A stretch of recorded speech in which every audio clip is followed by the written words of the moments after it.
दोस्तों अगर आपके खिलाफ भी पत्नी ने 498 ए दहेज, घरेलू हिंसा या फिर मान लीजिए दोस्तों कोई और मुकदमा है, चोरी है, मारपीट है, बलात्कार है, झूठा इल्जाम लगाया गया है दोस्तों, झूठी एफआईआर लिखा दी गई है दोस्तों, या फिर झूठी एफआईआर में फंसा दिया है दोस्तों, भारतीय न्याय संहिता की धारा 248 जिसमें झूठी एफआईआर लिखना भी क्राइम है, झूठा मुकदमा करना पूरे 5 से 10 साल की जेल की व्यवस्था का प्रावधान है दोस्तों।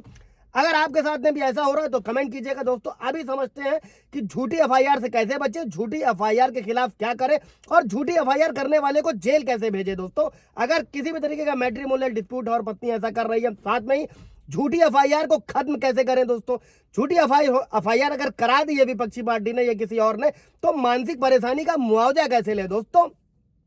सबसे पहले एक छोटी सी चीज और समझ लीजिएगा, अगर किसी व्यक्ति को गिरफ्तार कर लिया गया है दोस्तों और उसके पास कानूनी लड़ाई लड़ने के लिए पैसे नहीं है, या फिर कोई मुकदमा ही चल रहा है या लड़ना है, सिविल सूट है या मैट्रिमोनियल डिस्प्यूट है और उसे मुफ्त कानूनी मदद चाहिए दोस्तों, तो इसके लिए आप नेशनल लीगल सर्विसेज अथॉरिटी की वेबसाइट पर जा सकते हैं। हर डिस्ट्रिक्ट में डीएलएसए का ऑफिस होता है, डिस्ट्रिक्ट लीगल सर्विसेज अथॉरिटी, वहां पर जाकर निःशुल्क विधिक सहायता आप लोग प्राप्त कर सकते हैं दोस्तों। जय हिंद, नमस्कार, मैं एडवोकेट आशीष मिश्रा। लाइक कर दीजिएगा, शेयर कर दीजिएगा, सब्सक्राइब कर दीजिएगा ताकि ये इन्फॉर्मेशन और लोगों को मिल सके दोस्तों, और लोग भी हेल्प ले सके दोस्तों। अभी हम लोग समझते हैं दोस्तों सबसे पहले कि झूठी शिकायत देने वाले के खिलाफ आपको क्या करना है, काउंटर केस कैसे करना है दोस्तों। सबसे पहले तो नजदीकी पुलिस थाने में अपनी एप्लीकेशन जरूर दे दोस्तों, वो पहला चरण है, वो आपको पूरा करना होता है दोस्तों। अगर आपकी शिकायत पर सामने वाली पार्टी के खिलाफ कोई कार्रवाई नहीं हो रही है तो आपको एसपी को ये सब देना है दोस्तों, ये सब जानकारी जो देनी है।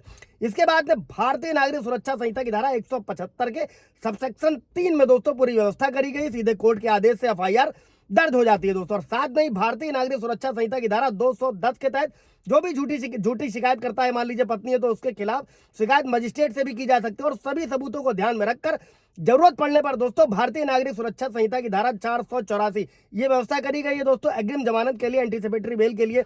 अगर कुछ ऐसा आपके साथ में हो रहा है तो उसमें एंटीसिपेटरी बेल भी ली जा सकती है दोस्तों इस धारा के तहत। और झूठी एफआईआर से कैसे बचना है दोस्तों, अगर आपको पता चलता है कि आपके खिलाफ झूठी एफआईआर दर्ज हुई है दोस्तों, तो आप भी उस व्यक्ति की पुलिस में शिकायत कर सकते हैं, ताकि गवाही के समय आप ये कह सकते हैं कि आपने पुलिस को सूचित किया था। और जब भी कोई सूचना या शिकायत किसी भी पुलिस पदाधिकारी को दी जाती है दोस्तों, तो उसकी रिसीविंग लेना जरूर ध्यान रखें दोस्तों।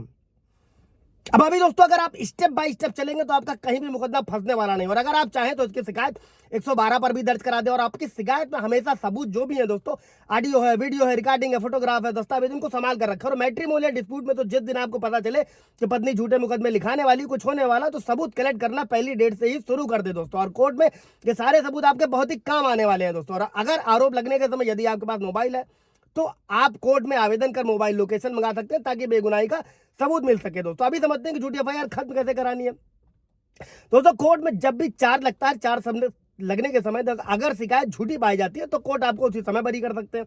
पुलिस चाहे तो केस को सबूतों के अभाव में खुद भी खत्म कर सकती है दोस्तों, जैसा कि नॉन कॉग्निजेबल ऑफेंसेस में होता है कि पुलिस अधिकतर समझौता करा के केसों को खत्म कराती है, वो एक अलग पार्ट है, उसको अलग तरीके से समझेंगे। और चार्ज के बाद अगर शिकायतकर्ता की गवाही के बाद यह पाया जाता है कि आपके खिलाफ झूठा केस बनता है तो आपको कोर्ट से बरी हो जाएंगे। अभी बचाव का तरीका क्या है दोस्तों भारतीय नागरिक सुरक्षा संहिता की धारा 528 के तहत यह व्यवस्था करी गई है, किसी भी व्यक्ति पर जिस पर झूठी एफआईआर दर्ज कराई गई वो हाईकोर्ट में अपनी बेगुनाही साबित कर सकता है। झूठी एफआईआर होने की स्थिति में दोस्तों इस धारा का बहुत सारा प्रयोग किया जाता है। हाईकोर्ट जाइए, वहां से अगर आपके पास सबूत है तो एफआईआर जो भी होगी उससे हाईकोर्ट से ही जो है वो कैश कर दिया जाएगा। अभी इसका यूज कैसे करना है दोस्तों, इसका सबसे ज्यादा यूज दहेज के मामलों में किया जाता है दोस्तों। और ऐसे मामले में दोनों पक्ष की रजामंदी से सुलह भी कर ली जाती है, जिसके बाद जो वधु पक्ष होता है वो हाईकोर्ट में वर पक्ष के खिलाफ यानी कि पति के खिलाफ जो एफआईआर होती है उसका आवेदन देते हैं। उसके बाद में जो है बतरते कि ये क्योंकि समझौता नहीं किया जा सकता है, लेकिन हाईकोर्ट से क्वैश ही कराना होता है, बतरते कि जो ट्रायल में अगर दोनों पक्ष समझ लेते हैं कि हाँ इसको खत्म कराना तो वहां जाकर खत्म करना। इसके अलावा अगर पत्नी को जेल ही भेजना है दोस्तों तो क्वैश कराने के बाद में आप तमाम धाराओं में आगे बढ़ सकते हैं दोस्तों। अभी बढ़ते हैं दोस्तों 498 है यानी कि बीएनएस जो अब नए कानून में है 85 धारा। अगर किसी भी तरीके का मामला पत्नी ने कराया, झूठा मुकदमा दर्ज कराया, तो हाईकोर्ट के आदेश पर ये बंद किए जा सकते हैं दोस्तों। और इसका उपयोग अधिकतर आपराधिक मामलों में किया जाता है। अगर किसी ने आपके खिलाफ चोरी, मारपीट, बलात्कार का झूठा इल्जाम लगाया है दोस्तों तो 528 के तहत क्वेश्चन में आपको जरूर जाना चाहिए दोस्तों। और अगर कोई गिरफ्तारी का वारंट है दोस्तों, अगर आपका केस चल रहा है तो ऐसे में गिरफ्तारी भी रुक जाती है। इसी के अलावा भारतीय नागरिक सुरक्षा संहिता की धारा जो 528 है दोस्तों तहत इसके तहत आप एक फाइल भी कर सकते हैं, एफआईआर की कॉपी लगा सकते हो, जो भी जरूरी एविडेंस है वो आपके पक्ष में लगा सकते हैं, कोई गवाह है वहां पर बताना होता है जब भी आप क्वेश्चनिंग में जाएंगे, तो ये सब कुछ आपके फायदे में होने वाला। अगर किसी पुलिस अधिकारी ने, मान लीजिए दोस्तों, जो सबसे ज्यादा व्यूअर्स के सवाल रहते हैं, अगर झूठी एफआईआर की रिपोर्ट दर्ज की है तो उसके खिलाफ भी कार्रवाई की जा सकती है। ऐसे में सजा और जुर्माना या दोनों का ही प्रावधान है। जब तक केस चलता है तब तक पुलिस छू भी नहीं सकती है दोस्तों। और अगर आप निर्दोष साबित हो जाते हैं तो उस व्यक्ति पर भारतीय न्याय संहिता की धारा 356 मानहानि का भी केस किया जा सकता है, जिसने झूठी एफआईआर कराई। और झूठी एफआईआर का केस करने वाले जो व्यक्ति है उसके खिलाफ बीएनएस की धारा 227 में भी व्यवस्था करी गई, झूठी गवाही दी है, जिसमें 3 से 7 साल की सजा का प्रावधान है दोस्तों। कोई सवाल जो आपको इससे रिलेटेड तो पूछेगा दोस्तों। Thank you.